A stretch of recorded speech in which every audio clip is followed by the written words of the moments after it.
না, বিয়ে শাদী হয় নাই। এবার আমার যে দুই বেলা দুই মুঠা খাওয়াতে পারবে, আমার ভালো রাখতে পারবে, আমি সেরকম একজন ছেলে চাই। তো কোন দর্শক যদি আপনার সাথে যোগাযোগ করতে চায় কিভাবে করবে?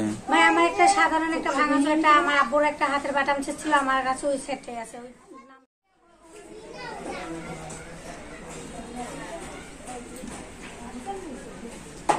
প্রিয় সম্মানিত দর্শক, দেশ এবং দেশের বাহির থেকে যে যেখান থেকে এই মুহূর্তে আমাদের এই অনুষ্ঠানটি দেখছেন, সবাইকে প্রীতি ও শুভেচ্ছা জানিয়ে আমাদের আজকের অনুষ্ঠানটি শুরু করব।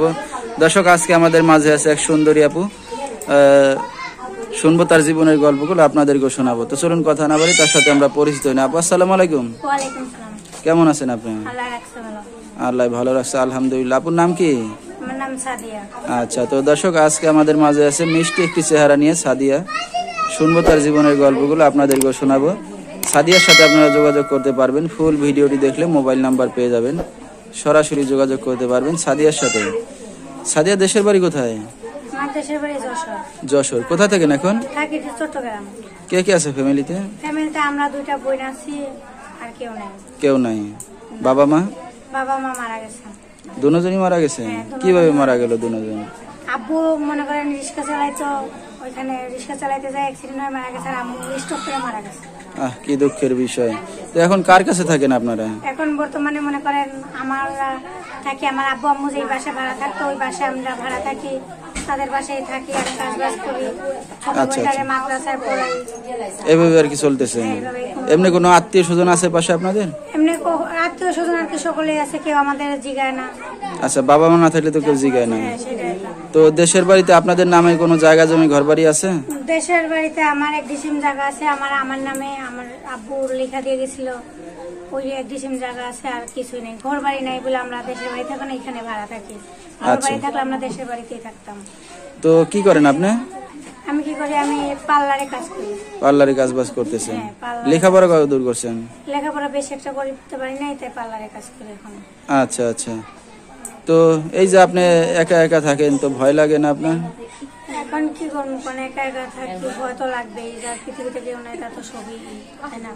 আচ্ছা, তো বিয়ে শাদী হয়েছে আপনার? না, বিয়ে শাদী হয় নাই। তো বিয়ে শাদী হয় নাই, তো এই যে একা একা থাকতেছেন, তো ভবিষ্যতে কি চিন্তা ভাবনা আছে আপনার? ভবিষ্যতে চাইতেছি, আমার একটা বান্ধবীতে পরামর্শ দিল যে একটা প্রতিবেদনের সামনে যা, কোন একটা ভালো ছেলে পাইলে বিয়ে শাদী বসবি, তার জন্য আমি প্রতিবেদনের সামনে আসছি। আচ্ছা, মানে বান্ধবীর কথা শুনে আসছেন। যদি সেরকম ভালো কেউ আপনার পাশে এসে দাঁড়ায় বা বিয়ে শাদী করতেছে, আপনি রাজি হবেন? তো কেমন ছেলে হইলে আপনার পছন্দ হয়? সেরকম ছেলে ভাই, আমার যে দুই বেলা দুই মুঠা খাওয়াতে পারবে, আমার ভালো রাখতে পারবে, আমি সেরকম একজন ছেলে চাই। আচ্ছা, শুধু খাওয়াইতে লইতে পারলেই হবে? হ্যাঁ, আমাদের দায়িত্ব নিতে পারলে ঠিক আছে, তার বেশি আমি কিছু না, তার জায়গা চাই না, বাড়ি চাই না, গাড়ি চাই না, আমি কিছুই চাই না। যে আমার দুই মোটা কাপড় মোটা ভাতে রাখতে পারবে, সেরকম একজন লোক চাই। তো কোন দর্শক যদি আপনার সাথে যোগাযোগ করতে চায় কিভাবে করবে? ভাই আমার একটা সাধারণ একটা ভাঙা চোরটা, আমার আব্বুর একটা হাতের বাটাম ছিল, আমার কাছে ওই সেটটাই আছে, ওই নাম্বার আছে, আমি মিডিয়ার সামনে দিছি, ওই নাম্বারটা, ওইটা আপনি জানতে। আচ্ছা, তো নাম্বারটা আপনি বলতে পারবেন? না, আপনি বলে দেন। আচ্ছা, তো দর্শক আমরা শুনতেছিলাম এতিম সাদিয়া, বাবাও নাই মাও নাই, মৃত, দুইটা বোন, তারা থাকে একসাথে। সাদিয়া এখন কাজ বাজ করে, দুইটা বোন তারা চলতেছে, বিয়ে শাদী এখনো হয় নাই। যদি তার মনের মতো হয়ে কেউ তার পাশে এসে দাঁড়ায়, হয়তো সে তাকে জীবন সঙ্গী বানাবে। তো তার বিস্তারিত জানতে হলে এই নাম্বারে যোগাযোগ করলে সাদিয়াকে পেয়ে যাবেন। 01836096137। তো দর্শক আমি নাম্বারটা আবারও বলেছি, 01836096137। এই নাম্বারে যোগাযোগ করলে সাদিয়াকে পেয়ে যাবেন। তো সাদিয়া, আপনি একটা অবিবাহিত যুবতী মেয়ে, রাত বিরাত্রে অনেক দর্শক আপনাকে ফোন দেবে, কোনো সমস্যা হবে? না ভাই, কোনো সমস্যা নাই। দর্শক ভাইদের কাছে আমি একটা অনুরোধ করতে চাই যে ভাই, খারাপ উদ্দেশ্যে কেউ ফোন দিবেন না, ভালো উদ্দেশ্য নিয়ে। আমি একটা গরিব অসহায় মেয়ে, খারাপ উদ্দেশ্য নিয়ে আমার কেউ পাশে থাকবে না, ভালো উদ্দেশ্য নিয়ে আমার পাশে থাকবেন। আমি আশা করি সারা জীবন তার পাশে থাকতে আমি। আচ্ছা, ঠিক আছে। কারণ ভালোবাসার মানুষ যে আপনার পাশে থাকবে, তার পাশে তো আপনি সারা জীবনই থাকবেন। খারাপ উদ্দেশ্য ভাই, আপনাদের কাছে একটাই অনুরোধ, খারাপ উদ্দেশ্যে কেউ ফোন দেবেন না। আমি একটা অসহায় মেয়ে, আমার জন্য উদ্দেশ্য, ভালো উদ্দেশ্য নিয়ে আমার কাছে ফোন দেবেন। ঠিক আছে। তো দর্শক আজকের মতো এখানেই শেষ করছি। সবাই ভালো থাকবেন, সুস্থ থাকবেন। আসসালামু আলাইকুম।